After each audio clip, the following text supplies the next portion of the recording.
விஷயம். ஸோ அதனால் நான் கற்றுட்டு இருக்க விஷயத்தில் உங்கள் கூடயும் நான் பகிர்ந்துக்கிறதுல நான் ரொம்ப சந்தோஷப்படுறேன். ஸோ மீகா புத்தகத்தை பொறுத்த வரைக்கும் 2 வார்த்தைகள் வந்து இட்ஸ் வெரி வெரி இம்பார்ட்டன்ட், ரொம்ப முக்கியமான ஒரு வார்த்தைகளாக இருக்குது. ஒன்று வந்து ஜட்ஜ்மெண்ட், இன்னொன்று வந்து சால்வேஷன். சரிங்களா? ஸோ சால்வேஷன்ற வார்த்தை அந்த ரெஸ்டோரேஷன் அந்த மாதிரி பிளஸ்ஸிங் இந்த மாதிரி வார்த்தைகளுக்கு உட்பட்டதாக இருக்குது. ஸோ இந்த 2 வார்த்தை வந்து ரொம்ப ஒரு முக்கியமான ஒரு வார்த்தையாக கருதப்படுது. ஸோ மீகா புத்தகத்தை பொறுத்த வரைக்கும் அந்த புத்தகத்தில் அந்த வார்த்தைகளை நம்ம விலக்கி சொல்லணும்னா ரெண்டு வார்த்தைகள் மூலமா அதை சொல்லலாம். ஒன்று வாவ், இன்னொன்று வந்து வீல். வாவ் அப்படின்னா ஜட்ஜ்மெண்ட்னு அர்த்தம், வீல் அப்படின்னா ரெஸ்டோரேஷன் அர்த்தம். சரிங்களா? இந்த 2 வார்த்தை தான் ரொம்ப ரொம்ப ஒரு முக்கியமான ஒரு வார்த்தையா இருக்கு. ஓ இயேசு கூட நிறைய இடத்துல சொல்லுவார் இல்லையா, உங்களுக்கு ஐயோ அப்படின்னு சொல்லுவார் இல்லையா. அந்த ஐயோன்ற வார்த்தையும் இன்னொன்று வந்து வீல் ரெஸ்டோரேஷன் அப்படின்ற குறிக்கக்கூடிய வார்த்தையும் தான் ரொம்ப முக்கியமானதாக இருக்கு. ஸோ ஓ அப்படின்ற வார்த்தை வந்து ஜட்ஜ்மெண்ட் அப்படின்ற ஒரு விஷயத்தை நமக்கு வெளிப்படுத்துது. ஸோ இந்த இடத்துல வந்து மீகா என்ன பண்றாரு அப்படின்னா நார்தர்ன் கிங்டம் ஆஃப் இஸ்ரேல், ஓகேங்களா. So southern kingdom of Judah, 2 kingdom வந்து சாலமோனுக்கு அப்புறம் பிரிஞ்சுது. ஸோ அந்த கிங்டங்களுக்கு உட்பட்ட பகுதிகளில் வர ஒரு நியாய தீர்ப்பு, வரப்போகிற நியாய தீர்ப்பை பற்றி என்ன பண்றாரு இவர் பேசுறாரு. ஸோ முன்னாடி இதே ஸ்டைலில் தான் நம்ம பார்த்தோம். முன்னாடி அந்த ப்ராஃபிட் என்ன பண்ணாரு, இப்படியே தான் வந்து சொன்னார், உங்களுக்கான இந்த காரியம் நடக்க போகுது அப்படின்ற ஒரு விஷயத்த சொன்னாரு. அதே போல இந்த பக்கமும் என்ன நடக்குது அப்படின்னு பார்த்தீங்க அப்படின்னா மீகா என்ன பண்றாரு, அந்த ஒரு பிரசங்கத்தை தான் என்ன பண்றாரு மக்கள் இடத்துல பிரசங்கிச்சுட்டு வரதை நம்ம பார்க்க முடியுது. ஓ அப்படின்ற இந்த மொழி ஒரு ஃபியூனரல் லாங்குவேஜ். ஃபியூனரல் லாங்குவேஜ் அப்படின்னும் போது அது இறுதி சடங்குகளுக்குரிய ஒரு வார்த்தை.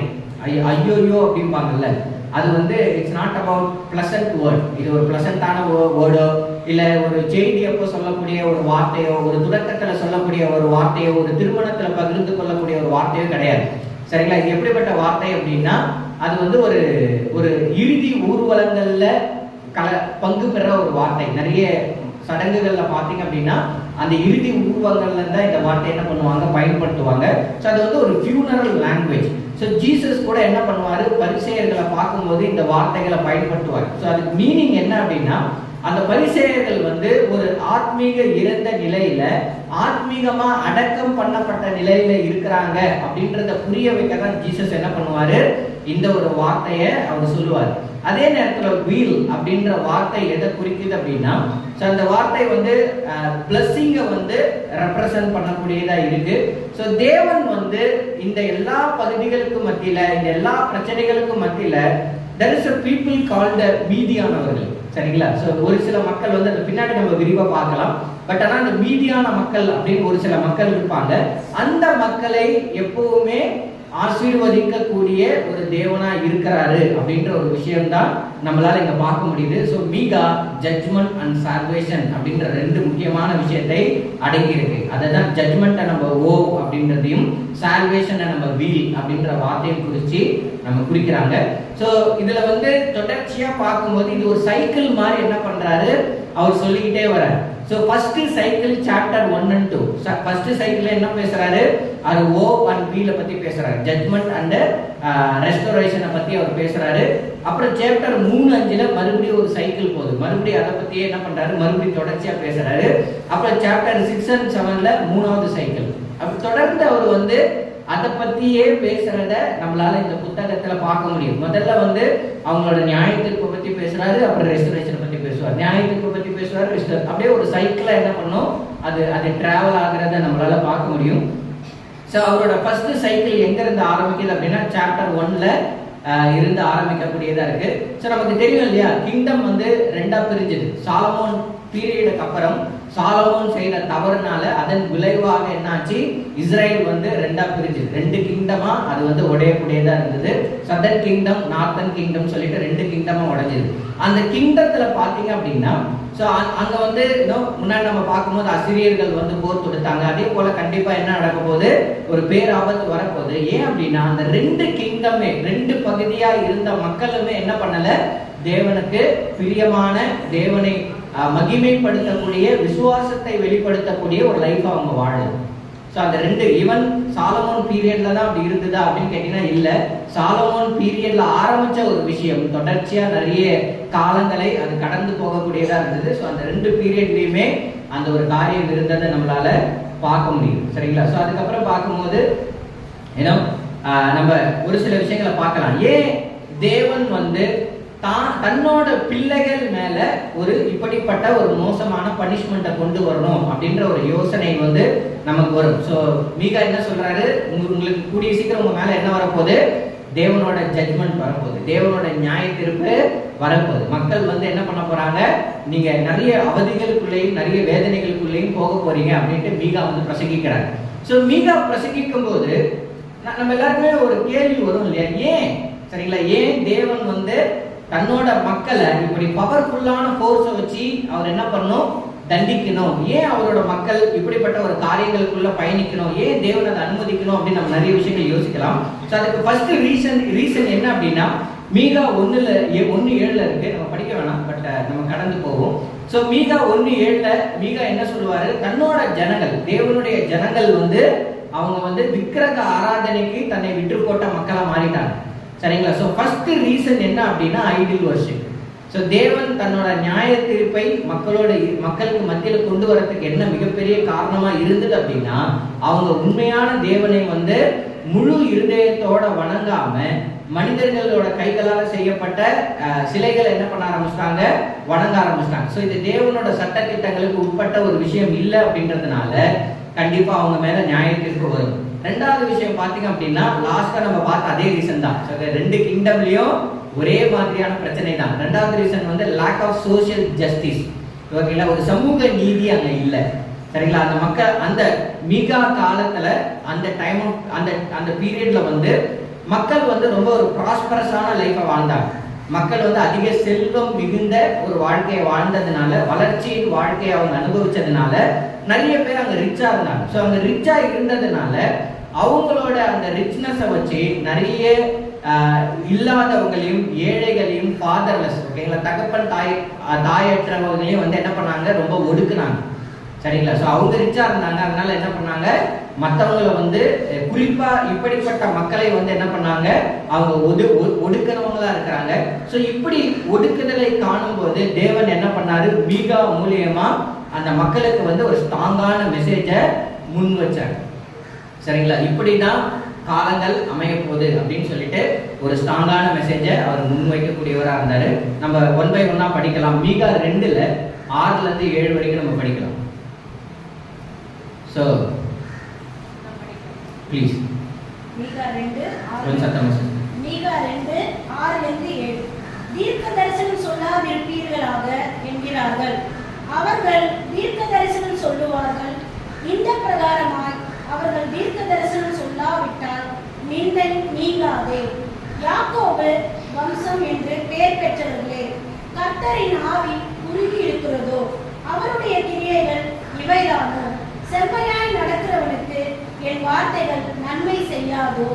ஆமென். ஆமென். சோ அந்த மக்கள் அவங்க விசுவாசத்தை வெளிப்படுத்தக்கூடிய ஒரு வாழ்க்கையை வாழல. அவங்க வாழ்க்கை நிறைய இன்ஜஸ்டிஸா இருக்கிறத நம்மளால பார்க்க முடியுது. நிறைய அநீதிகளாலும் நிறைய பாவங்களாலும் நிறைய காரியங்களாலும் அந்த மக்களோட வாழ்க்கை நிரம்பி இருக்கிறத பார்க்க முடியுது. பட் தேவனோட மனுஷன் அங்க பிரசங்கிக்கும் போது, மீகா அங்க பிரசங்கிக்கும் போது அந்த மக்கள் மீகா கிட்ட என்ன சொல்றாங்க, பேசாதீங்க, சரிங்களா, நீங்க என்ன பண்ணாதீங்க, எங்களுக்கு பிரசங்கிக்காதீங்க, குறிப்பா தேவனுடைய நியாய தீர்ப்பை பற்றி எங்க கிட்ட பேசாதீங்க, ஓகேங்களா, எங்க கிட்ட பிரசங்கிக்காதீங்க அந்த ஒரு விஷயத்தை பத்தி அப்படின்றத அவங்க சொல்றாங்க. சோ ஏன் அப்படின்னா, இந்த மாதிரியான விஷயங்கள் எங்க வாழ்க்கையில இடம் பெறாது அப்படின்ற அவங்க ரொம்ப ஸ்ட்ராங்கா நம்பினாங்க. சரிங்களா? அந்த மக்கள் வாழ்க்கையில இவ்வளவு காரியங்கள் இருந்த பிறகும் கூட அவங்க என்ன நம்பினாங்க, இந்த மாதிரியான விஷயங்கள் எங்க வாழ்க்கையில இடம் பெறாது. மீகா நீ சொல்ற விஷயங்கள் எல்லாம் என் வாழ்க்கையில நடக்காது. என்னை யாரோ என்ன பண்ண மாட்டாங்க, கொள்ளை அடிச்சு போக மாட்டாங்க. சரிங்களா? என்னை யாரோ அழிச்சிட்டு என் குடும்பத்தை எடுத்துட்டு போக மாட்டாங்க. நீ சொல்ற மாதிரி யாரோ இந்த ஊரை எரிச்சு நிறைய விஷயங்களுக்கு உட்படுத்த மாட்டாங்க. தேவனுடைய நியாய தீர்ப்பு எங்க மேல வராது, அதனால அதை பத்தி நீ பேசாத. சரிங்களா? இதுதான் அந்த மக்கள் மீகாக்கு கொடுக்கிற ஒரு ரெஸ்பான்ஸ். ஏன் அவங்க அப்படி நம்பினாங்க அப்படின்னா, பிகாஸ் நாங்க எல்லாருமே ஆபிரகாமின் சந்ததி. சரிங்களா? சோ அவங்க யாரோட சந்ததியா தன்னை உணர்றாங்க? நாங்க எல்லாருமே யாரு? ஆபிரகாமின் சந்ததிகள், யாக்கோபின் சந்ததிகள், ஈசாக்கின் சந்ததிகள். சோ நாங்க எல்லாருமே தேவனுடைய மக்கள். நாங்க எல்லாருமே தேவனுடைய மக்களா இருக்கிறதுனால ஏதாவது ஒரு வழியில தேவன் என்ன பரலோகம் கூட்டு போயிடுவார். சரிங்களா? ஏதாவது இந்த வழியை நீ அடைக்கிறியா, ஓகே, அந்த வழியில தேவன் எங்களை பரலோகம் கூட்டு போவார். அந்த வழியை நீ அடைக்கிறியா, அப்ப வேற வழியில தேவன் எங்களை பரலோகம் கூட்டு போயிடுவார். சோ ஏதோ ஒரு வழியில நாங்க எப்படியாவது பரலோகம் போயிடுவோம். அதனால நீ இந்த அபத்தமான வார்த்தைகள் அப்படின்னு அவங்க ஃபீல் பண்றாங்க. சரிங்களா? மீகா பிரசங்கிக்கிறது அவங்களுக்கு அபத்தமா தெரியுது. சோ இந்த வார்த்தைகளை என்கிட்ட என்ன பண்ணாத, பேசாத அப்படின்ட்டு மீகா கிட்ட அவங்க சொல்றாங்க. சோ இதே ஆட்டிடியூட் எங்க இருந்தது அப்படின்னா அந்த மக்கள் கிட்ட மட்டும் இல்ல, அந்த மக்களை வழிநடத்தக்கூடிய தலைவர்கள் கிட்டையும் இருந்தது. மீகா 3:11 நானே படிக்கிறேன். அதில் தலைவர்கள் பரிதானத்துக்கு நியாயம் தீர்க்கிறார்கள். சோ அவங்க என்ன பண்றாங்க அப்படின்னா, பரிதானம் அப்படின்னா காசு வாங்கிட்டு நியாயத்தை வழங்கக்கூடிய ஒரு தலைவர்கள் அவங்க மாறிட்டாங்க. அதின் ஆசாரியர்கள் கூலிக்கு உபதேசிக்கிறார்கள். சோ அங்க இருக்கிற ஆசாரிகள் வந்து பணம் வாங்கிட்டு மக்களுக்கு உபதேசிக்கக்கூடிய ஒரு மக்களா மாறிட்டாங்க. சோ அத தீர்க்கதரிசிகள் பணத்துக்கு குறி சொல்லுகிறார்கள். சோ அங்க இருக்கிற தீர்க்கதரிசிகள் எப்படி மாறிட்டாங்க அப்படின்னா, தேவனுடைய வார்த்தைகளை சொல்றதுக்கு பதில் பணம் வாங்கிட்டு குறி சொல்லக்கூடிய, நல்லா பாருங்க, அவங்க தீர்க்கதரிசனம் சொல்ல குறி சொல்றாங்க. ஓகேங்களா? அப்படிப்பட்ட மக்களா அவங்க மாறிட்டாங்க. ஆகிலும் அவர்கள் கர்த்தரை சார்ந்து கொண்டு, இப்பெல்லாம் இருக்கிற பட்சத்திலேயுமே நான் கர்த்தரை சார்ந்தவன் அப்படின்ற உணர்வு அவங்களுக்குள்ள இருக்கு. கர்த்தர் எங்கள் நடுவில் இல்லையோ. ஓகேங்களா? என்ன சொல்ற மீகா, கடவுள் எங்க நடுவுல இல்லையா? இதை எப்படி நீ சொல்ல முடியும்? தீங்கு எங்கள் மேல் வராது என்கிறார்கள் அப்படின்றத அவர் ரொம்ப தெளிவா சொல்றாரு. சோ இதே லாங்குவேஜ் எப்படி இருக்கு, அதே ஆட்டிடியூட் வந்து மக்களுக்கு மத்தியிலும் இருக்கு, அங்க இருக்க தலைவர்களுக்கு மத்தியிலும் இருக்கு. சரிங்களா? அங்க இருக்கிற தலைவர்கள் நிறைய சீர்கெட்டு போன பிறகும் தேவன் எங்க மத்தியில இருக்கிறார். சோ தேவனுடைய நியாய தீர்ப்பு எங்க மேல வராது அப்படின்ற ஒரு விஷயத்த அவங்க ரொம்ப தெளிவா சொல்றாங்க. சோ அவங்களோட பிரச்சனை என்ன அப்படின்னு நீங்க பாத்தீங்க அப்படின்னா, பீப்புள், அந்த மீகா காலத்துல வாழ்ந்த பீப்புள் அவுட்வர்ட் ஸ்பிரிச்சுவல் வர்ஷிப்பை வந்து ஃபோக்கஸ் பண்ணாங்க. சரிங்களா? எக்ஸ்டர்னல் ரிலிஜியன் சொல்லுவாங்க, வெளிப்புறமான மத சடங்குகளின் மீது கொண்ட நம்பிக்கை. சரிங்களா? அவங்க எப்படி தன்னோட தனக்கும் தேவனுக்கும் உள்ள உறவை பார்த்தாங்க, எப்படி அந்த யூத வாழ்க்கையை அவங்க கவனம் செலுத்தினாங்க, எப்படி அந்த தேர்ந்தெடுப்பை அவங்க கவனம் செலுத்தினாங்க அப்படின்னா, எக்ஸ்டர்னல் ரிலிஜன், வெளிப்புறமான மத சடங்குகளின் மூலம் தேவனை பிரியப்படுத்த முடியும் அப்படின்றது அவங்களோட நம்பிக்கை. ஸோ தேவனுக்கு என்ன தேவை அப்படின்னா, ஸ்பிரிச்சுவலா சில ரிச்சுவல்ஸ் செஞ்சுட்டா தேவன் என்ன ஆயிடுவாரு, அவர் வந்து சமாதானத்துக்குள்ள போயிடுவார். ஸோ தேவனுக்கு என்ன தேவை, தேவன் என்ன தேர்ந்தெடுத்திருக்காரு, ஆனா அவருக்கு என்ன தேவை, சில ஸ்பிரிச்சுவலான ரிச்சுவல்ஸ். அதை செஞ்சுட்டா நான் எப்படி இருக்கிறேன், நான் வந்து ஒரு மதத்துக்கு உட்பட்ட ஒரு மனுஷனா இருக்கிறேன், தேவனை விசுவாசித்து பிரியப்படக்கூடிய ஒரு மனுஷனா இருக்கேன் அப்படின்னு அவங்க நம்பினாங்க. அதுதான் ஆக்சுவலா அவங்களோட பிரச்சனை. அதுதான் அவங்களோட ஆழமான, அவங்க இருதயத்தை வழிவி போக செய்யக்கூடிய ஒரு விஷயமா இருந்தது. ஏன் அப்படின்னா, சோ ஓய்வு நாள் அன்னைக்கு அவங்க தேவாலயத்துக்கு வருவாங்க. அங்க இருக்கிற மக்கள் தேவனை கைவிட்டல. அவங்க என்ன பண்ணுவாங்க அப்படின்னா, ஓய்வு நாள் அன்னைக்கு அவங்க வந்து என்ன பண்ணுவாங்க, தேவாலயத்துக்கு வருவாங்க. அங்க வந்து தேவனோட செய்திகளை கேட்பாங்க, அங்க வந்து தேவனோட காரியங்களுக்கு உட்படுவாங்க, அங்க வந்து காணிக்கைகளை செலுத்துவாங்க, அங்க பலிகளை செலுத்துவாங்க. பட் அந்த நாள் கடந்த பின்பு மீதி இருக்கிற 6 நாளை தன்னோட வாழ்க்கைக்கு ஏதுவான வகையில நம்ம வாழ்ந்துக்கலான்ற ஒரு முடிவுல இருப்பாங்க. சரிங்களா? அந்த ஒரு நாள் நான் கண்டிப்பா தேவனுக்குரிய காரியங்களை நான் செய்வேன். மீதி நாள் என் வாழ்க்கையை எது முன்னேற்றமோ, என் வாழ்க்கைக்கு எது ஏதுவா இருக்கோ, என் வாழ்க்கைக்கு எது இலகுவா இருக்கோ, அந்த வாழ்க்கையை நோக்கி நான் பயணிப்பேன் அப்படின்ற ஒரு விஷயத்துக்குள்ள அவங்க இருந்தாங்க. சரிங்களா? சோ யூத குலத்துல பிறந்ததே ஒரு பெருமையான விஷயம்.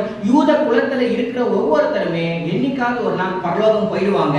அதனால அன்னைக்கு ஒரு நாள் தேவனுக்கு நான் ரிச்சுவலா வாழ்ந்துட்டு மீதி நாள் என்னுடைய வாழ்க்கையை நான் வாழ்வேன் அப்படின்ற ஒரு எண்ணம் தான் அவங்க வாழ்க்கையில நிறைய பிரச்சனைகளுக்கு ஒரு காரணமா இருந்தது. சரிங்களா? சோ ஈவன் இது போதும் இல்ல, நான் யூத குலத்துல பிறந்ததே ஒரு போதுமான விஷயம்.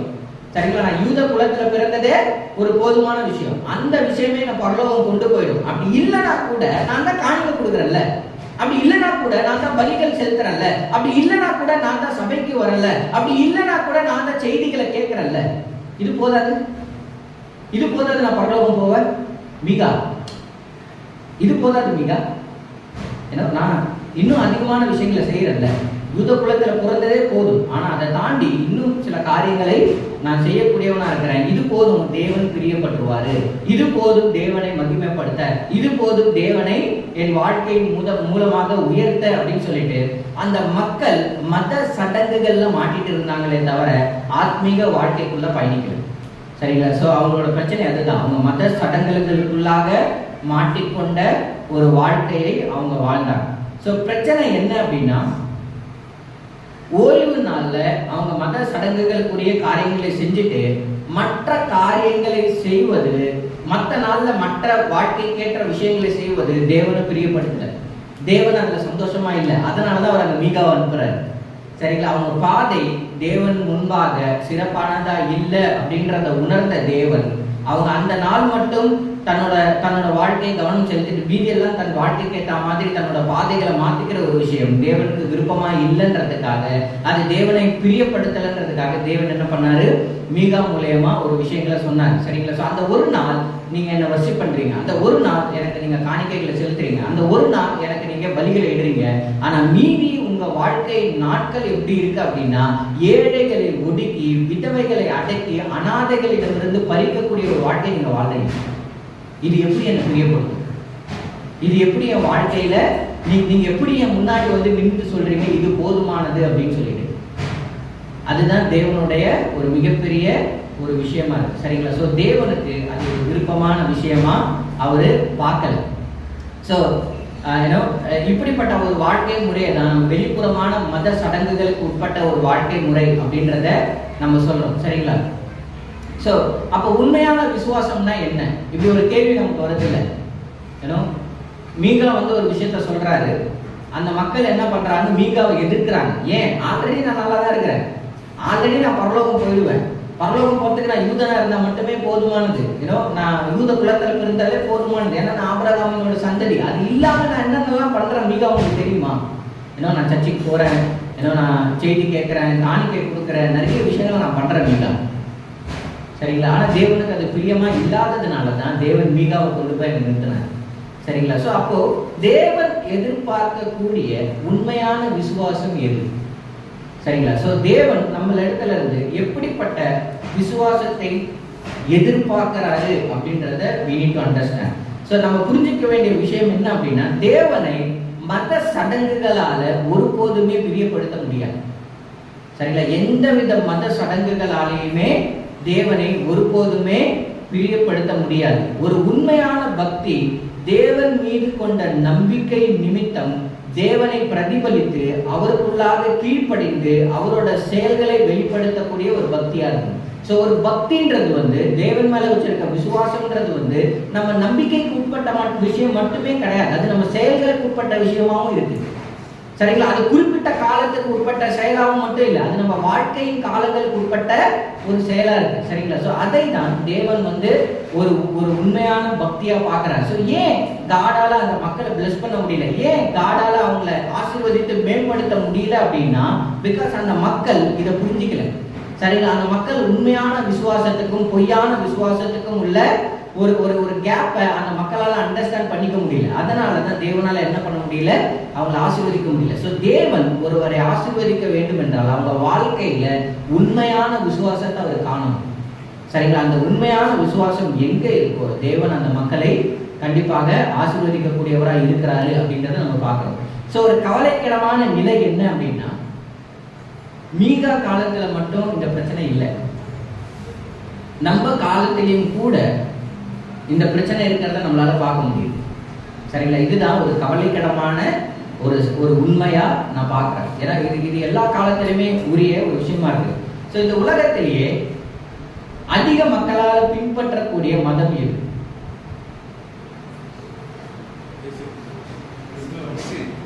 ஓகே, என்ன யாருக்கு தெரியும்? இந்த உலகத்துல அதிகமா வளர்ற மதத்துக்கும் அதிகமா பின்பற்ற மதத்துக்கும் வேற வேற இல்லைங்களா? சோ பட் இந்த உலகத்திலே அதிகமா பின்பற்றக்கூடிய மதம் எது? இந்துசமா? ஓகே, வேற?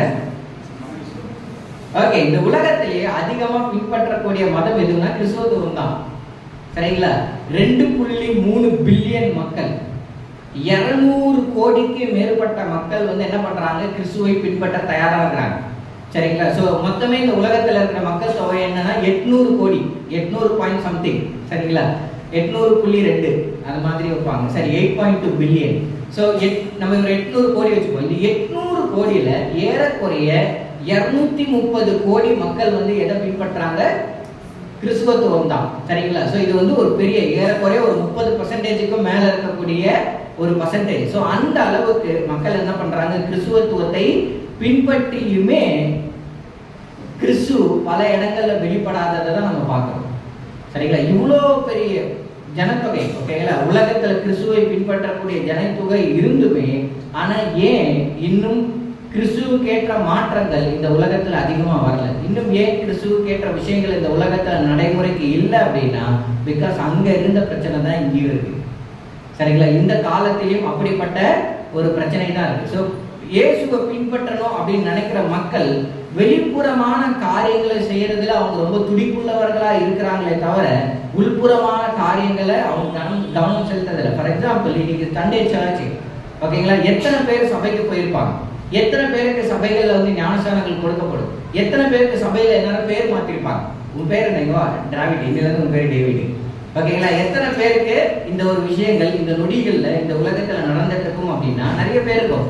எத்தனை பேர் நீங்க பார்க்கக்கூடிய நபர்கள் தொடர்ச்சியா தேவனுடைய நாமங்களை உச்சரிக்கிறாங்க? ஓகேங்களா? ஏதாவது ஒரு ஆயிடுச்சுன்னா ஜீசஸ் அப்படிம்பாங்க. சரிங்களா? சோ எத்தனை பேர்கள் வந்து நீங்க பார்க்கும் போதே பிரைஸ் தி லார்ட்ன்ற வார்த்தையோட தான் நிறைய விஷயங்கள் ஆரம்பிப்பாங்க. ஓகேங்களா? அதுக்கு என்ன? தேவனுக்கு மகிமை. நீங்க போன் எடுத்தீங்கன்னா பிரைஸ் தி லார்ட் அப்படின்னு சொல்லிட்டு தான் என்ன பண்ணுவாங்க? மற்ற விஷயங்களை பேச ஆரம்பிப்பாங்க. எத்தனை பேர் தேவனுடைய வார்த்தைகளை அடிக்கடி உச்சரிக்கக்கூடியவங்களா இருக்கிறாங்க? சோ இது எல்லாமே இருந்துமே இந்த மாதிரி தேவனை பத்தி நம்ம நிறைய பேசியுமே, தேவனுக்குரிய விஷயங்களை நிறைய உபதேசிச்சுமே, நிறைய விஷயங்கள் கிட்டத்தட்ட 230 கோடி பேர் இன்னைக்கு சர்ச்சில் உட்கார்ந்துட்டு இருந்துமே இந்த உலகம் இன்னும் மாற்றப்படாத நிலையில இருக்கு அப்படின்னா நம்ம இன்னும் முழுமையா விசுவாசத்தை உணராத நிலையில இருக்கிறோன்றதான் காமிக்குது. சரிங்களா? இந்த உலகத்தோட வைலண்ட்டுக்கு காரணம் ஒரு செயின்டோட சைலண்ட்னு சொல்லுவாங்க. சரிங்களா? இதை நான் பலமுறை சொல்லியிருக்கேன் இல்லையா? ஸோ ஏதோ ஒரு சூழ்நிலைகள்ல நம்ம பின்பற்ற வேண்டிய காரியங்களை நம்ம முழுமையா இல்லைன்றதுனால தான் இந்த உலகம் இன்னும் இப்படியானதா இயங்கி கொண்டு இருக்கிறத நம்மளால பார்க்க முடியும். ஸோ நம்மளால முடிஞ்ச அளவுக்கு நம்ம என்ன பண்ண முடியும்? இந்த உலகத்துக்காக ஜெபம் செய்யணும். சரிங்களா? ஆனால் கிறிஸ்துவர்கள் அதை தாண்டியும் செயல்படக்கூடிய ஒரு மக்களா நம்ம யோசிக்கணும். ஸோ மக்கள் எப்படி யோசிக்கிறாங்க அப்படின்னா, நான் வந்து ஒரு கிறிஸ்துவ குடும்பத்தில் பிறந்துட்டேன், என் பேர் வந்து ஆபிரகாம், ஸோ நான் வந்து சர்ச்சுக்கு போறேன், நான் வந்து காணிக்கை கொடுக்குறேன், நான் வந்து முக்கியமான நிகழ்ச்சிகளில் பங்கு பெற்றுக்கிறேன், நான் வந்து பிரசங்கிக்கிறேன். ஸோ இது எல்லாமே எதுக்கு போதுமானது அப்படின்னா, நான் நரகத்தை விட்டு விலகி வாழ்றதுக்கு போதுமான ஒரு வாழ்க்கையை நம்புறாங்க. சரிங்களா? அந்த மக்கள் அப்படிதான் நம்பினாங்க. சரிங்களா? நான் என்ன பண்ணேன்? நான் வந்து ஒரு இஸ்ரேலை சேர்ந்தவன். சரிங்களா? நான் ஆபிரகாமின் சந்ததி. நான் ஆபிரகாமின் சந்ததியாக இருக்கிறதுனால அதுவே எனக்கு போதுமானது. சரிங்களா? நான் கிறிஸ்துவ குடும்பத்தில் பிறந்ததே என்னை பரலோக ராஜ்யத்துக்கு போறதுக்கு போதுமானதுன்னு இன்னமும் நிறைய பேர் நம்புறாங்க. சரிங்களா? ஸோ அதை தாண்டி பார்க்கும்போது நான் வந்து அந்த மக்கள் போல நான் ஆலயத்துக்கு போறேன், சாக்ரிஃபைஸ் பண்றேன், நிறைய விஷயங்கள் பண்றேன் நம்புறது போலவே இன்னும் கூட மக்கள் அந்த ஒரு நாள் கிறிஸ்துவ வாழ்க்கையை பின்பற்றி விட்டு 6 நாள் தன்னோட வாழ்க்கையை எப்படி வேணாலும் வாழ்ந்துக்கலான்ற நடைமுறை வாழ்க்கையில தான் இருக்கிறாங்க. சரிங்களா? இந்த உலகம் நிறைய விதங்கள்ல அப்படிதான் இயங்குது. சரிங்களா? ஆஃபீஸ் போனா அவங்க எப்படி வேணாலும் நடந்துக்கலாம், வீட்டுல இருக்கிற உறவுல அவங்க நேர்மை இல்லாம இருந்துக்கலாம், அவங்க வந்து தன்னோட மனைவிக்கே அவங்க துரோகம் பண்ணிக்கலாம், தன்னோட கணவனுக்கே அவங்க துரோகம் பண்ணிக்கலாம், ஒரு வாழ்க்கையில நேர்மை இல்லாம எப்படி வேணாலும் சம்பாதிச்சுக்கலாம். So think about this world. ஓகேங்களா? நிறைய படங்கள்லாம் பார்க்கும்போது அதுல இருக்க பெரிய வில்லனுக்கு பேர் என்னவா இருக்கும்? David Villa. சரிங்களா? So I'm not talking about movie. Then think about this world. அப்படிதான் இந்த உலகம் இருக்கு இன்னமும். சரிங்களா? அப்படிதான் இந்த உலகம் இன்னமும் இயங்கிக் கொண்டிருக்கு. அப்படிதான் இந்த உலகம் இன்னும் நம்பிக்கொண்டிருக்கு. நான் வெளிப்புறமான காரியங்களை செய்வதனால் நான் நரகத்துக்கு விலகலான ஒரு மனுஷன், நான் சொர்க்கத்துக்கு போக தயாரா இருக்கிற ஒரு மனுஷன் அப்படின்றது தான் இந்த உலகம் இன்னும் நம்பக்கூடிய ஒரு பொய். சரிங்களா? இன்னும் நம்ம வாழ்க்கை இந்த ஒரு சுழற்சியில தான் மாட்டிக்கிட்டு இருக்கு. சரிங்களா? ஒரு நாள் சண்டே உண்டே காட், மண்டே எண்டே காட் அப்படின்ற மாதிரி தான் ஒரு சுழற்சியிலேயே நம்ம என்ன பண்ணுறோம், நம்ம வாழ்க்கையை வாழ்ந்துட்டு இருக்கோம். சரிங்களா? ஸோ மண்டே சண்டே வந்து நான் என்ன பண்ணுவேன், சில அற்புதமான விஷயங்கள் சொல்லுவேன். அப்படியே மண்டேலேருந்து போனீங்கன்னா என் வாழ்க்கைக்குள்ளே நான் பயணிச்சிருவேன். சரிங்களா? என் காரியங்களுக்குள்ள நான் பயணிச்சிருவேன், என் சூழ்நிலைகளுக்குள்ள நான் பயணிச்சிருவேன். தேவன் என்ன புரிஞ்சுப்பார். ஓகேங்களா? ஸோ அப்படின்ற ஒரு வாழ்க்கைக்குள்ள நம்ம நிறைய நேரங்களில் பயணிக்கக்கூடிய ஒரு மனுஷனாக இருக்கிறோம். ஸோ நிறைய பேர் தன்னோட வாழ்க்கையில் என்ன நம்புறாங்க அப்படின்னா, தேவன் என்னை தேர்ந்தெடுத்திருக்கார். அதை நம்ம எப்பவுமே இன்னும் சொல்ல முடியாது இல்லையா? ஸோ தேவன் என் வாழ்க்கையின் பாவங்களை மன்னித்து இருக்கிறார், அதுவும் உண்மைதான்.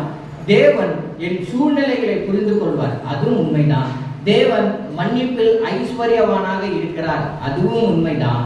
ஆனா தேவன் நீதியான தேவனும் கூட. சரிங்களா? ஸோ நம்ம நிறைய தேவனை பற்றி அதிகமா உலகத்துல தவறா புரிந்து கொள்ளப்படுற விஷயம் என்ன அப்படின்னா, தேவனோட கிருபையையும் இரக்கத்தையும் பொறுமையும் மக்கள் தப்பா புரிஞ்சுக்கிறாங்க. சரிங்களா? ஸோ நான் இதெல்லாம் பண்ணிட்டா தேவன் என்ன மன்னிச்சிருவார், போதும். சரிங்களா? இதெல்லாம் பண்ணிட்டா போதும். ஓகேங்களா? நான் தப்பு பண்ணிட்டேன், ஓகே, வந்து சண்டே அன்னைக்கு ஒரு கன்ஃபஸ் பண்ணிட்டேன்னா முடிஞ்சுது. சரிங்களா? ஒரு கம்யூனியன் எடுக்கும்போது ஒரு ப்ரேயர் பண்ணிட்டேன்னா முடிஞ்சுது, ஒரு கான்ட்ரிபியூஷன் கொடுத்துட்டேன்னா முடிஞ்சுது. அதுக்கப்புறம் நான் என்ன பண்ணிக்கலாம், போயிட்டு அதே தப்பை தொடர்ந்து பண்ணிக்கலாம்.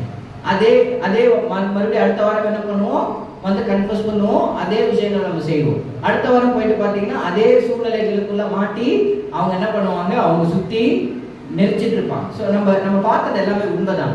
தேவன் இரக்கமானவர் தான், தேவன் பொறுமையானவர் தான், தேவன் ஐஸ்வர்யமான தேவன் தான். ஆனால் தேவன் எப்பொழுதுமே பாவங்களை பொறுத்து கொள்ளக்கூடியவர் கிடையாது. சரிங்களா? எப்பவுமே பாவங்களுக்கு இணங்கி போகக்கூடியவர் கிடையாது. எப்பவுமே தேவன் பாவங்களுக்கு என்ன பண்ணுவாரு, உடன்படக்கூடிய ஒரு தேவன் கிடையாது. He can't do business with sin. அவருக்கு அந்த பிசினஸே இல்லை. சரிங்களா? அவர் எந்த சூழ்நிலையிலுமே பாவத்துடன் சேர்ந்து இணங்கியோ செயல்படக்கூடிய ஒரு தேவனும் கிடையாது. ஸோ அப்போ அதுக்கு அர்த்தம் என்ன அப்படின்னா, இந்த எல்லா விஷயங்களையும் நம்ம செய்யலாம், ஆனால் நம்ம வாழ்க்கையில தேவன் ஒரு உண்மையான விஷயங்களையே எதிர்பார்க்கிறார். சரிங்களா? ஸோ தேவன் நம்மளை உடனே தண்டிக்கிறது இல்லை. போய் சொன்ன உடனே நம்ம இறந்துடுறோமா அப்படிலாம் பார்த்தா நிறைய பேர் உயிரோடே இருக்க முடியாது, உலகம் எப்போ அழிஞ்சிட்டு இருக்கோம். ஸோ தேவன் நம்மளை வந்து உடனே தண்டிக்கிறது இல்லை, நமக்கு நேரம் கொடுக்குறாரு. எதுக்காக அந்த நேரம் கொடுக்குறாரு அப்படின்னா, நம்ம மனம் திரும்புறது. சரிங்களா? ஸோ அந்த மனம் திரும்பி ஆவியானவரோட உதவியை பெற்று அவரிடத்துல நம்ம பயணிக்க தான் என்ன பண்றாரு, அந்த ஒரு மனம் திரும்புதல் நம்ம கொடுக்குறாரு. ஸோ தேவனோட அந்த ஒரு இரக்கங்களை புரிந்து கொள்ள நம்ம வசனம் படிக்கலாம். ரோமன்ஸ் 2:4-5 நம்ம படிக்கலாம். யாராவது படிக்கலாம்? ரோமர் 2:4-5 போலே. சரி, பிபிடிலே நான் படிக்கிறேன். Yes sir. ரோமர் 2:4 அல்லது தேவ தயவு நீ குணப்படும்படி உன்னை ஏறுகிறது என்று அறியாமல் அவருடைய தயவு, பொறுமை, நீடிய சாந்தம் இவைகளின் ஐஸ்வர்யத்தை அசட்டை பண்ணுகிறாயோ? உன் மன கடினத்திற்கும் குணப்படாத இருதயத்திற்கும் ஏற்றபடி தேவனுடைய நீதியுள்ள தீர்ப்பு வெளிப்படும் கோபாக்கினை நாளிலே உனக்காக கோபாக்கினையை குவித்துக் கொள்ளுகிறாயோ? ஆமென். ஓகே, ரோமன்ஸ் எழுதின பால் கிறிஸ்டியன்ஸ் கிட்ட பேசுறாரா, நான் கிறிஸ்டியன்ஸ் கிட்ட பேசுறாரா? சர்ச்சுக்கு தான் பேசுறாரு. சரிங்களா? ஸோ சர்ச்சுக்கு அவர் பேசும்போது ஒரு விஷயம் என்ன சொல்றாரு அப்படின்னா, I know that God is so gracious, God is so rich in mercy, but don't take his grace as a granted. சரிங்களா? தேவன் இரக்கத்தில் ஐஸ்வர்யவானா இருக்கிறாரு, அதனால அவரோட இரக்கத்தை நீ அட்வான்டேஜா எடுத்துக்கலான்ற அவசியத்தை இங்க கொண்டு வராரு அப்படின்ற ஒரு விஷயத்தை அவர் ரொம்ப தெளிவா புரிய வைக்கிறத பாக்குறோம். அப்படி யாரு தேவனோட இரக்கத்தை அட்வான்டேஜா எடுத்துக்கிறாங்களோ, அட்வான்டேஜ்னா என்ன அப்படின்னா, இப்ப நான் உங்க பக்கத்துல உட்காந்துருக்கேன், தெரியாம நான் உங்க காலை மெரிச்சிட்டேன், ஒரு வாட்டி நீங்க சாரி சொல்றீங்க, அடுத்த வாட்டி நான் மெரிக்கிறேன், அடுத்த வாட்டி நான் மெரிக்கிறேன், அடுத்த வாட்டி நான் மெரிக்கிறேன், அடுத்த வாட்டி மெரிக்கிறேன், அப்படின்னா ஆயிடும், உங்களுக்குள்ள இருக்கிற ஹல்க்கு வெளில வந்துடும். கரெக்டா? ஏன் அப்படின்னா, நான் ஒரு வாட்டி உன்னை மன்னிச்சேன், ஆனா நீ திரும்ப திரும்ப திரும்ப திரும்ப அதை தெரிஞ்சே செய்யும் போது நான் மன்னிப்பேன்ற எண்ணத்துல தானே நீ அதை செய்யற, அப்ப அந்த இடத்துல உனக்கு மன்னிப்பு இல்லை. புரியுதா? ஸோ அதுதான் அசட்டை பண்றது. ஸோ தேவன் என்னை மன்னிப்பாருன்னு தெரிஞ்சு அந்த உணர்வோட பாவம் செய்யக்கூடிய மக்களுக்கு அவரோட மன்னிப்பு பொருந்தாது. அதற்கு பதிலாக பால் என்ன சொல்றாரு, அவருடைய கோபாக்கினையை உன் தலையின் மீது குவித்து வச்சுக்காதுன்றாரு. சரிங்களா? நம்ம இந்த பக்கம் அப்படியே டிராவல் பண்ணி போனோம்னா அங்க குப்பைகளை வந்து மலை மாதிரி குவிச்சு வச்சிருப்பாங்கல்ல, அதே போல நம்ம தலைக்கு மேல அவரோட கோபாகனையை நம்ம அவரோட ராத்தை வந்து நம்ம குவிச்சு வச்சுக்க கூடாது அப்படின்றத நம்ம புரிஞ்சுக்கணும். ஸோ தேவன் கண்டிப்பாக இரக்கம் உள்ளவர், அதுல எந்த ஒரு விஷயமும் எந்த ஒரு மாற்றமும் கிடையாது. ஆனா அதே நேரத்துல தேவன் இரக்கத்தை நமக்கு சாதகமா பயன்படுத்திக்க யோசிக்க முடியாது. சரிங்களா? ஸோ அதுக்கப்புறம் பார்க்கும்போது இயேசு மதபூர்வமான மத சடங்குகளுக்குரிய வாழ்க்கையை பத்தி என்ன பேசுறாரு அப்படின்னு பார்க்கும்போது மேத்யூ 23ல 25 28 வரைக்கும் பார்க்கும்போது இந்த வார்த்தையை அவர் பயன்படுத்துவார். நானே படிக்கிறேன். மத்தேயு 23 25 வரைக்கும். மாயக்காரராகிய வேதபாரகரே, பரிசேயரே, உங்களுக்கு ஐயோ! போஜன பான பாத்திரங்களின் வெளிப்புறத்தை சுத்தமாக்குகிறேன், உட்புறத்திலோ அவைகள் கொள்ளையினாலும் அநீதிகளினாலும் நிறைந்திருக்கிறது. ஸோ வெளிப்புறம் நீங்க ஒரு மதபூர்வமான தலைவர்களா உங்களை காமிச்சுக்கிறீங்க, வெளிப்புறம் மதபூர்வமான காரியங்களை நீங்க செய்றீங்க, ஆனா உங்க உள்ளார்ந்த வாழ்க்கை அது ரொம்ப அழுக்கும் கேடும் சீர்கெட்டதுமா இருக்கு அப்படின்றத இயேசு சொல்றாரு. ஸோ குருடனான பரிசேயனே, அவங்க எல்லாருக்குமே கண்ணு தெரியும், பட் அவங்களுக்கு ஸ்பிரிச்சுவலான வியூ பாயிண்ட் கிடையாது. சரிங்களா? ஸோ போஜன பதார்த்தங்களின் வெளிப்புறம் சுத்தமாகும்படி அவைகளின் உட்புறத்தை முதலாவது சுத்தமாகும். ஸோ உட்புறம் சுத்தமானாதான் வெளிப்புற காரியங்களுக்கு மதிப்புடையதா இருக்கு அப்படின்றத தேவன் பார்க்கிறார். ஸோ சபைக்கு போறது நல்லது. நம்ம அந்த காலத்திலே டெம்பிளுக்கு போறது தேவனால ஏற்றுக்கொள்ளப்பட்ட ஒரு விஷயமா இருந்தது.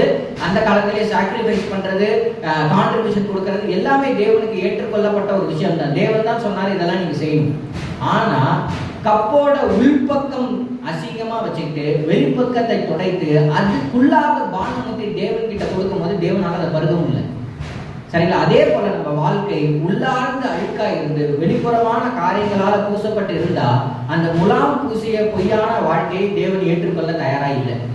சரிங்களா? ஸோ உள்ளுக்குள்ள அப்படி இருக்கும்போது வெளியில அவரால் என்ன பண்ண முடியல, அதை ஏற்றுக்க முடியல. அதை தான் அவரு அப்படி சொல்றாரு. ஸோ முதலாவது என்ன பண்ணுமா, சுத்தமாக்கும் எதை, நம்ம உள்ளார்ந்த விஷயங்களை. மாயக்காரராகிய வேதபாரகரே, பரிசேயரே, உங்களுக்கு ஐயோ! வெள்ளை அடிக்கப்பட்ட கல்லறைகளுக்கு ஒப்பாய் இருக்கிறீர்கள். அவைகள் புறம்பே அலங்காரமாய் காணப்படும், உள்ளேயோ மரித்தவர்களின் எலும்புகளினாலும் சகல அசுத்தங்களினாலும் நிறைந்திருக்கும்.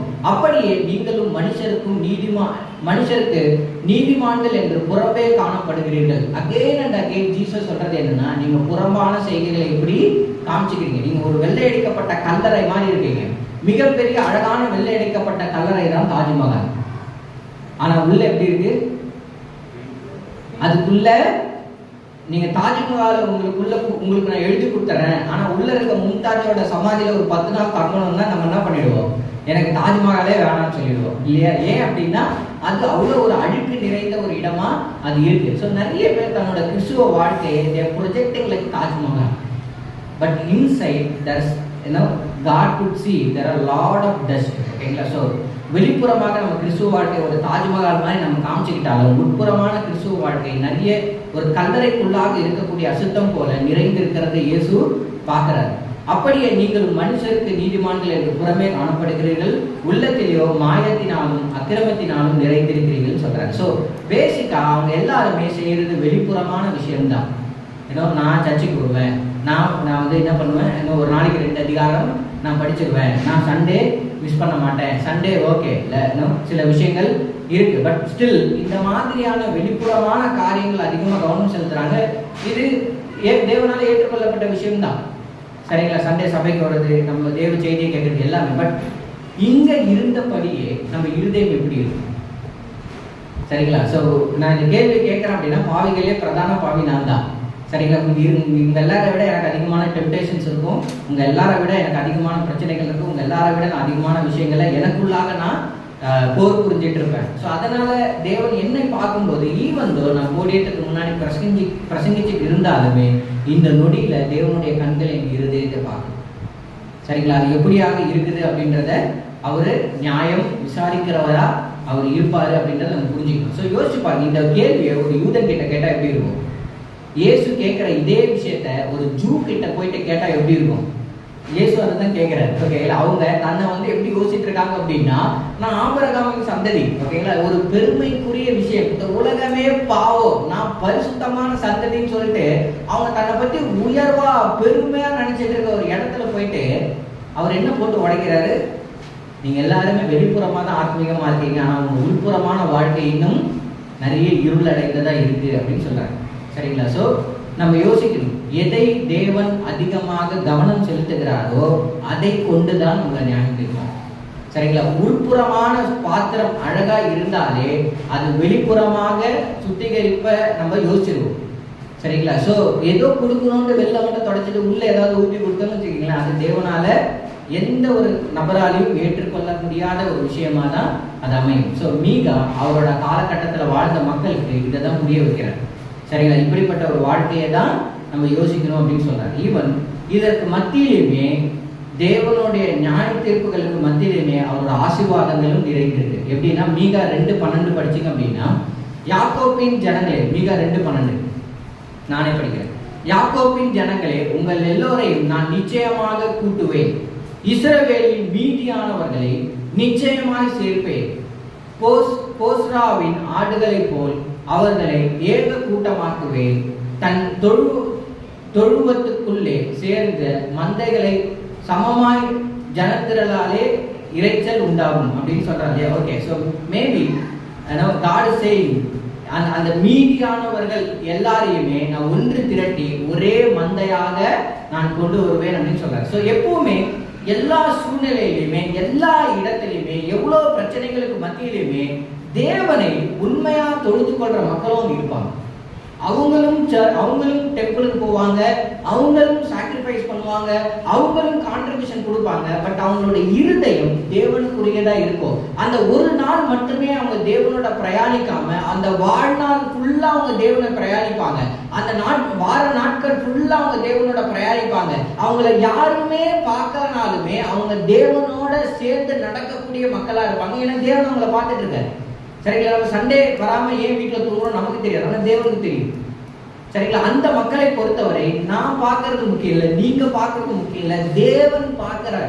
அவரோட வாழ்க்கையில அவங்களோட சேர்ந்து தேவன் நடக்கிறாருன்றதை உணர்ந்து பயணிக்கக்கூடிய ஒரு மக்களா இருப்பாங்க. அந்த மக்களை தேவன் என்னைக்குமே ஆசீர்வதிப்பாரு.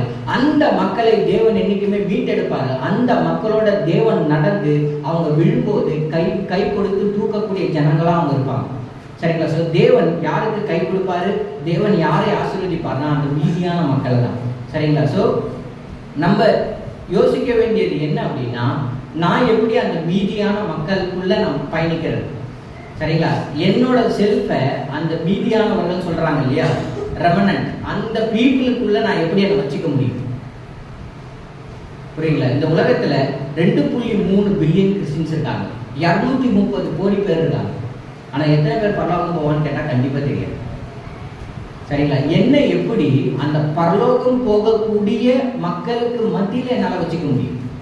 சரிங்களா? என்னோட இருதயத்தை எப்படி தேவனுக்கு முன்னாக அப்படியாக ஒப்படைக்க முடியும் அப்படின்ற ஒரு விஷயத்தை தான் நம்ம இங்க நிறைய யோசிக்கணும். ஸோ அந்த மக்கள் தான் தேவனுடைய உடன்படிக்கைக்கு உட்பட்ட மக்கள். அந்த மக்கள் தான் தேவனுடைய வாக்கு தத்தங்களுக்கு உட்பட்ட மக்கள். அந்த மக்கள் தான் தேவனை உண்மையாக பிரியப்படுத்தி தேவனுடைய ரட்சிப்புக்குள்ளாக பயணிக்கக்கூடிய ஒரு மக்களா இருக்கிறாங்க. ஸோ தேவன் நம்மிடத்துல எதிர்பார்க்கிறது ஒரு உண்மையான அன்பும் அவரோட உடன்படிக்கைக்கான கீழ்ப்படிதலும் தான். அது சண்டே மட்டும் இல்ல, எல்லா டேவும். சரிங்களா? எல்லா டேவும் நம்மளுக்கு வர்ஷிப் டே தான். எல்லா டேயுமே நமக்கு நம்ம ஆக்சுவலா வர்ஷிப் டேக்கு வாங்கன்னு சொல்லக்கூடாது, வர்ஷிப் ஆரம்பிப்புன்னு சொல்லக்கூடாது. ஏன்னா நீங்க வர்ஷிப்ல தான் வாழ்றீங்க. சரிங்களா? தேவன் உங்களோடு இருக்கும்போது தேவனோட நீங்க வாழ்ற வாழ்க்கையே ஒரு ஆராதனை தான். அது 24 மணி நேரமும் வாரத்துல 7 நாளுமே அது உங்களோட இருக்கக்கூடியதா இருக்கு. ஸோ அந்த ஒரு ஆராதனைக்கு உட்பட்ட மக்களை தேவன் எப்பவுமே ஆசீர்வதிக்கிறார். அவங்களோட நேர்மையை ஆசீர்வதிக்கிறார், அவங்களோட உண்மையை ஆசீர்வதிக்கிறார், அவங்களோட பரிசுத்தத்தை ஆசீர்வதிக்கிறாரு. தேவன் அவங்க காரியங்களை ஆசீர்வதித்து அவங்களை காப்பாற்றக்கூடிய ஒரு தேவனா இருக்கிறார். ஈவன் இந்த ஸ்கிரிப்சர் லைட்டா நம்ம எல்லாருக்கும் பயம் தரக்கூடிய ஒரு ஸ்கிரிப்சரா இருக்கும். மேத்யூ 7 21 23 வரைக்கும் படிக்கலாம். படிக்கிறீங்களா? மத்தேயு, நானே படிக்கிறேன். மத்தேயு 7 21 23. பரலோகத்தில் இருக்கிற என் பிதாவின் சித்தத்தின்படி செய்கிறவனே பரலோக ராஜ்யத்தில் பிரவேசிப்பானே அல்லாமல் என்னை நோக்கி கர்த்தாவே கர்த்தாவே என்று சொல்லுகிறவன் அதில் பிரவேசிப்பதில்லை. வார்த்தைகளால தேவனை துதிக்கிறவர்கள், வாழ்க்கை மூலியமா தேவனை துதிக்காதவர்கள் பரலோக ராஜ்யத்திற்கு உட்பட்டவர்கள் அல்ல. சரிங்களா? பரலோகத்திற்கு உட்பட்டவர்கள் இல்லை. அந்நாளில் அநேகர் என்னை நோக்கி, கொஞ்சம் பேர் இல்லை, அநேகர்கள் என்னை நோக்கி கர்த்தாவே கர்த்தாவே உமது நாமத்தினாலே தீர்க்க தரிசனம் உரைத்தோம் அல்லவா, உமது நாமத்தினாலே பிசாசுகளை துரத்தினோம் அல்லவா, உமது நாமத்தினாலே அதிக அற்புதங்களை செய்தோம் அல்லவா என்பார்கள். கண்டிப்பா இதுல எதையுமே நான் செய்யல. நான் இவங்க செஞ்ச மினிஸ்ட்ரியில ஒரு கால் தூசிக்கு கூட நான் மினிஸ்ட்ரி பண்ணல. ஏன்னா அவங்க என்ன பண்ணியிருக்காங்க, நிறைய இடங்களுக்கு சென்று தேவனுடைய வார்த்தைகளை பிரசங்கிச்சிருக்காங்க, பிசாசுகளை விரட்டி இருக்கிறாங்க, அவங்க இடத்துல இருந்து வல்லமை புறப்பட்டிருக்க நிறைய அற்புதங்கள் அவங்க செஞ்சிருக்கிறாங்க. இந்த மினிஸ்ட்ரி நான் செய்யவே இல்லை. நம்ம யாருமே இதுக்கு உட்பட்ட மக்களே கிடையாது. அவங்க செஞ்சதில் ஐ டோன்ட் நோ ஒரு பர்சன்டேஜ் நம்ம செஞ்சிருப்போமான்னு கூட நமக்கு தெரியாது. அப்பொழுது இதெல்லாம் நீங்கள் செய்திருந்தும் நான் ஒரு காலம் உங்களை அறியவில்லை, அக்கிரமம் செய்கைக்காரரை என்னை விட்டு அகன்று போகல் என்று அவர்களுக்கு சொல்லுவேன் அப்படின்னு சொல்றாரு. சரிங்களா? ஸோ இவங்களோட மதபூர்வமான நடத்தைகளை தேவன் பார்த்திருந்தார் அப்படின்னா அவங்க உள்ள கூப்பிட்டுருப்பாரு. ஆனா தேவன் இந்த இடத்துல அவங்களோட மதபூர்வமான செய்கைகளை பார்க்கல. அவங்க பயங்கரமா பிரசங்கிச்சிருக்காங்க, தேவன் அதை பார்க்கல. அவங்களோட பயங்கரமான அற்புதங்கள் செஞ்சிருக்காங்க, தேவன் அதை பார்க்கல. நியாய தீர்ப்பின் போது அவங்க வாழ்க்கை தேவனுக்குள்ளாக எப்படி உறுதியா இருந்திருக்குன்றத அவர் பார்த்தார். சரிங்களா? ஸோ அந்த ஒரு விஷயம் கண்டிப்பா நம்ம செய்யற எல்லா விஷயத்தையும் தேவன் பார்க்கறாரு, அதை ஆசீர்வதிக்கிறாரு, அதுல எந்த ஒரு சந்தேகமும் இல்லை. ஆனா நான் என்ன செய்யறேன்றதை விட நான் எப்படி வாழ்றேன்றது தான் அவருக்கு முக்கியம். சரிங்களா? அந்த வாழ்க்கை அவருக்குள்ளாக இருக்கும்போது, அவருக்காக நாங்கள் பாவத்தை எதிர்த்து யுத்தம் செய்யும் போது, அவருக்கான ஒரு வாழ்க்கையில நம்ம போராடும் போது, அவருக்கான ஊழியத்துல நம்ம போராடும் போது அந்த இருதயத்தை தேவன் ஆசீர்வதிக்கிறார். சரிங்களா? அந்த ஆசீர்வதிக்கப்பட்ட இருதயம் தேவனால் ஏற்றுக்கொள்ளக்கூடிய ஒரு இருதயமாகவும் இயேசுவின் குடும்பத்துல பங்கு பெறக்கூடிய ஒரு இருதயமா இருக்கு அப்படின்றத நம்ம புரிஞ்சுக்கணும். ஸோ இதுல நம்ம என்ன புரிஞ்சுக்கலாம்? It's not about our ritual life, it's all about our spiritual life. என்னோட மதபூர்வமான சடங்குகளுக்கு உட்பட்டதில்லை என்னோட வாழ்க்கை. என்னோட ஆவிக்குரிய காரியங்களுக்கும் கீழ்ப்படிதலுக்கும் அன்புக்கும் விசுவாசத்துக்கும் உட்பட்டது தான் என்னோட வாழ்க்கை. உள்ள கப்பு சுத்தமா இல்லாம அது வெளில எப்படி பிரதிபலிச்சாலும் யாரும் அதில் குடிக்க மாட்டாங்க. சரிங்களா? அதே தான் தேவன் இங்க நமக்கு சொல்றாரு. ஸோ நம்ம புரிஞ்சிக்க வேண்டியது என்னன்னா, ஈவன் நான் புரிஞ்சுக்கிட்ட ஒரு விஷயம் என்னன்னா, ரிச்சுவலுக்கும் ஸ்பிரிச்சுவலுக்கும் நிறைய வித்தியாசம் இருக்கு. சரிங்களா? என்னோட வாழ்க்கையில I can leave what ever. நான் பயங்கரமான ஒரு மெசேஜ் எடுத்துட்டு ப்ரிப்பேர் பண்ணி ப்ரீச் பண்ணிட்டு போயிட்டே இருக்கலாம். நான் பயங்கரமான மினிஸ்ட்ரி பண்ணலாம், நான் பயங்கரமான விஷயங்கள் செய்யலாம். இது எல்லாமே தேவனுக்கு விருப்பமான விஷயம் தான், தேவன் இதை ஆசீர்வதிக்கிறார். ஆனா என்னோட தனிப்பட்ட வாழ்க்கை பரிசுத்தமா இல்லை, நீதியா இல்லை. என்னோட தனிப்பட்ட வாழ்க்கை நிறைய பொய்களுக்கு உட்பட்டிருக்கு. என்னோட தனிப்பட்ட வாழ்க்கை நிறைய நியாய தீர்ப்புகளுக்குள்ளாக பயணிக்குது அப்படின்னா, என்னோட தனிப்பட்ட வாழ்க்கை நிறைய வெறுப்புணர்ச்சிகளை சுமந்திருக்கு அப்படின்னா, தேவன் எதை பார்க்குறாரு? நான் புரிஞ்சுக்கிட்டது என்னன்னா, என்னோட ரிச்சுவல்னஸ் என்னை காப்பாது, என்னோட ஸ்பிரிச்சுவல்னஸ் என்னை காப்பாற்ற போகுது. சரிங்களா? ஸோ அதற்குரிய ஒரு மனுஷனாக நான் வாழணுன்றது தான் நான் புரிஞ்சுக்கிற ஒரு விஷயமா இருக்கு. ஐ ஹோப் நம்ம எல்லாருமே அதை தான் புரிஞ்சுப்போம்னு நான் நம்புறேன். ஈவன் அதுக்கப்புறம் மீகா பேசும்போது கூட நிறைய விஷயங்களை சொல்றாங்க, நம்ம அதையும் பார்க்கலாம். மீகா 6:6-8.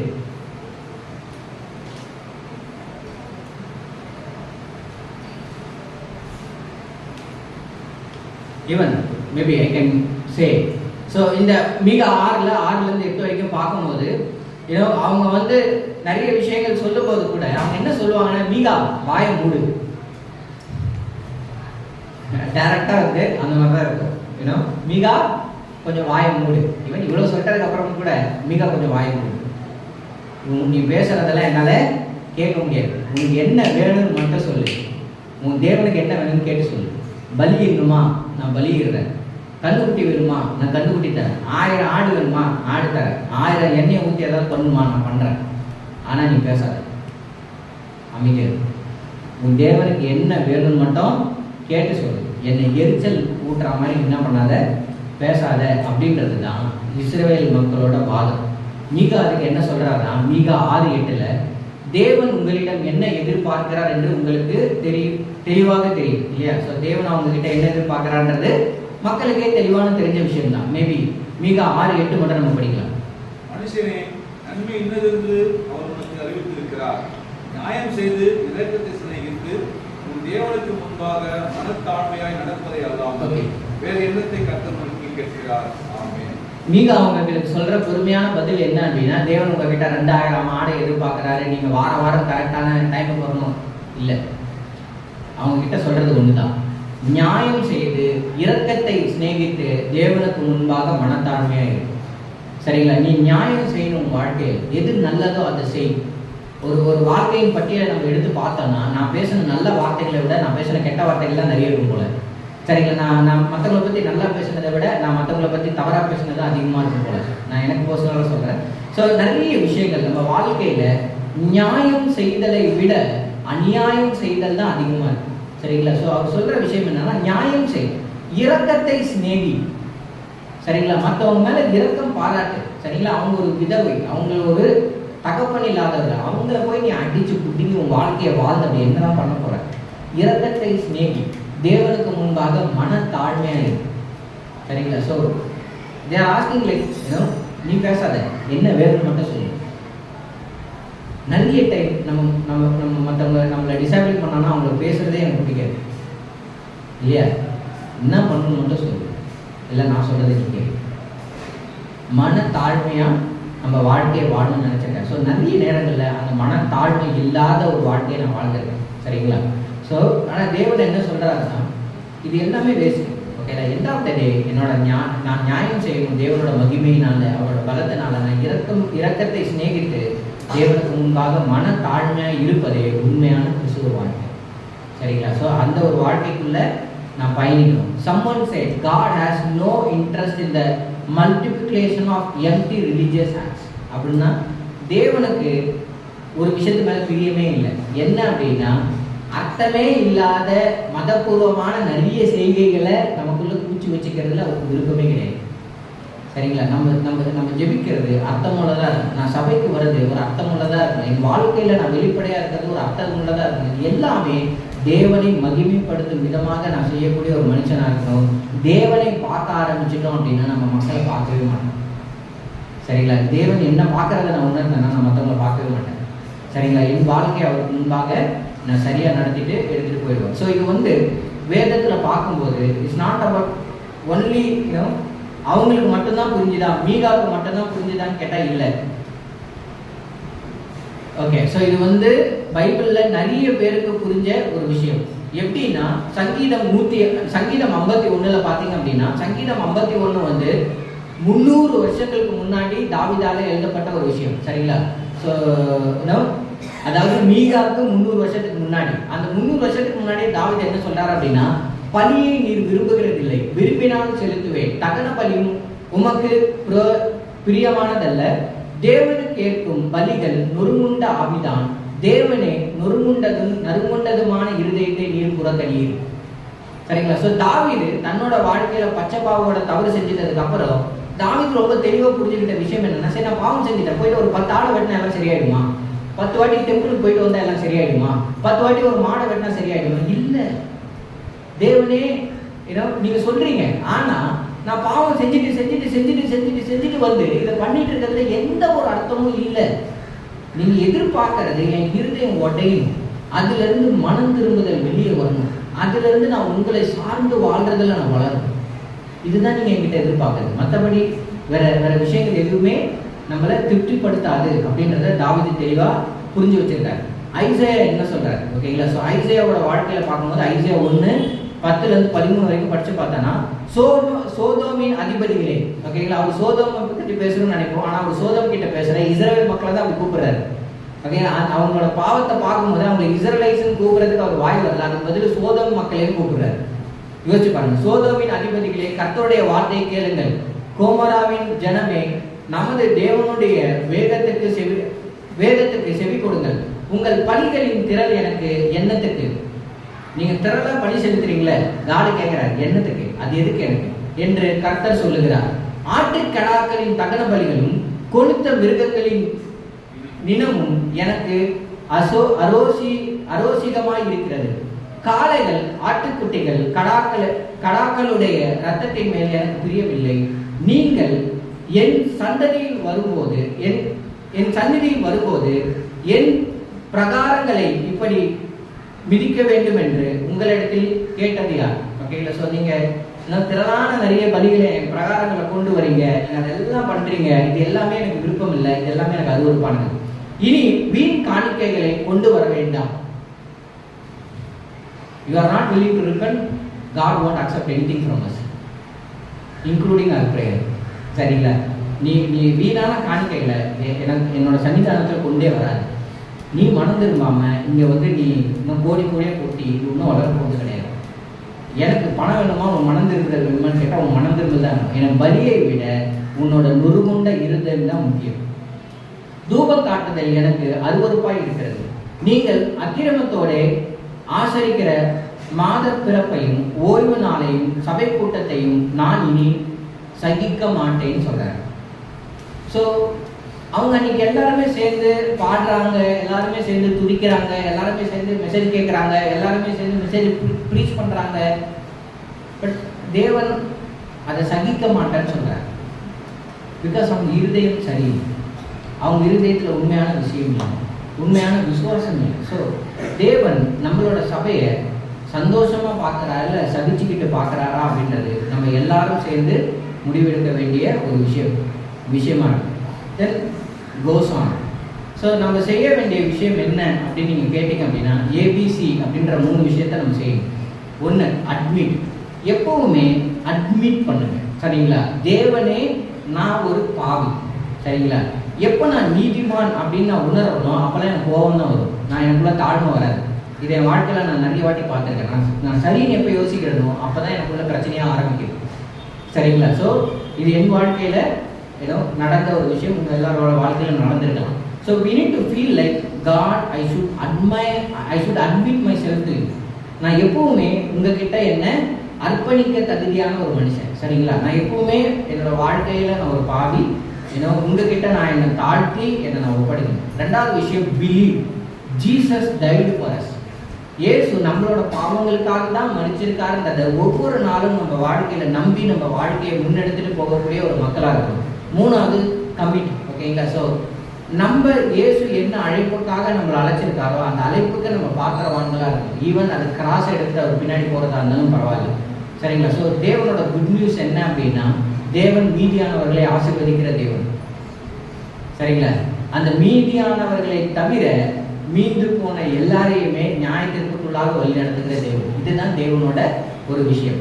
ஸோ மீகா சொல்ற விஷயம் என்ன அப்படின்னா நீங்க அந்த மீதியானவர்களை போல மாறுங்க. நம்ம எல்லாருமே அந்த மீதியானவர்களை போல மாறணும். அவங்க வெளிப்புறமான சடங்குகளை மட்டும் அவங்களோட கவனம் செலுத்தாம அவங்க வெறும் சபைக்கு வர்றது, காணிக்கை கொடுக்கறது, ஜெபம் பண்றது, வழிபடு, இதெல்லாம் ஓகே நல்ல விஷயம்தான். ஆனா இதை தாண்டி அவங்க இருதயத்துல அவங்க தேவனை வேலை செய்ய அனுமதிப்பாங்க. இதை தாண்டி தன்னோட தவறுகளை அவங்க உணர்வாங்க. இதை தாண்டி தேவனிடத்துல தன்னை ஒப்பு கொடுப்பாங்க. இதை தாண்டி ஒரு நெருங்குண்ட இருதயத்தை கொண்டு வருவாங்க. அந்த நெருங்குண்ட இருதயத்தை கொண்டு வரதுக்கு மக்கள் அனுமதிப்பாங்க. சரிங்களா? இதை தாண்டி அவங்க தேவனை உண்மையாக தேடக்கூடிய, தேவனை உண்மையாக பின்பற்றக்கூடிய ஒரு மக்களாக இருப்பாங்க. அந்த மக்களை தேவன் ஆசீர்வதிப்பார். அதை தவிர்த்து பெரும்பான்மையான மக்கள் எப்படி இருக்கிறாங்க அப்படின்னா அவங்க சபைக்கு மட்டுமே போகக்கூடிய ஒரு மக்கள் இருப்பாங்க. அந்நாளிலே பெரும் ஜனங்கள் என்னிடத்துல வந்து என்ன பண்ணுவாங்க, கர்த்தாவே கர்த்தாவேன்னு சொல்லுவாங்க. அந்த ஒரு பெரும் ஜனம் இஸ்ரவேல்ல இருந்தது. சரிங்களா? அந்த மக்களை பார்த்து அவர் சொல்லும்போது நீ கொடுக்குற காணிக்கையை தேவன் கொண்டு வராதுன்னு சொல்றாரு.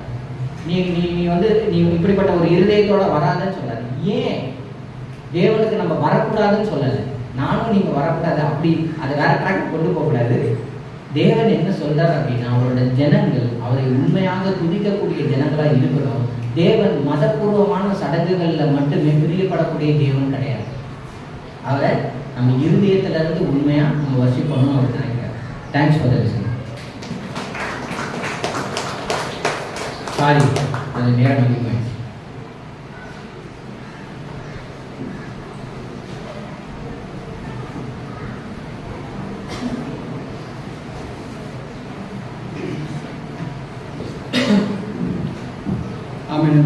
சிஸ்டர்ஸ், நான் கூட நிறைய விஷயங்கள் கற்றுக்கிட்டேன்.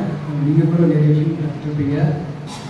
பிரதர் கூட அருண் பிரதர் கூட சொல்லும்போது கூட என்னோடய வாழ்க்கையை குறித்து கூட நான் நிறைய விஷயங்கள் நான் பார்க்கக்கூடியிருக்கேன்.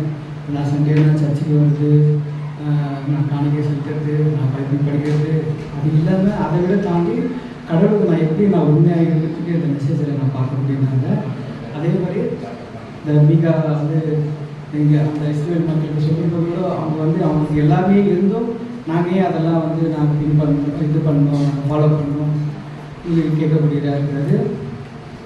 அது இல்லாமல் நான் என்ன யோசிக்கிறேன்னா, இப்போ நாங்கள் உட்காந்து யோசிக்கிறோன்னா, ஒரு டாக்டர் கிட்டே போனோன்னா அவர் என்ன பண்ணுவாருன்னா, என்னப்பா உங்களுக்கு என்ன பிரச்சனைன்னா அப்படி கேட்பாரு. அதே நம்ம சர்ச்சைக்கு வரும்போது தான் நம்மளோட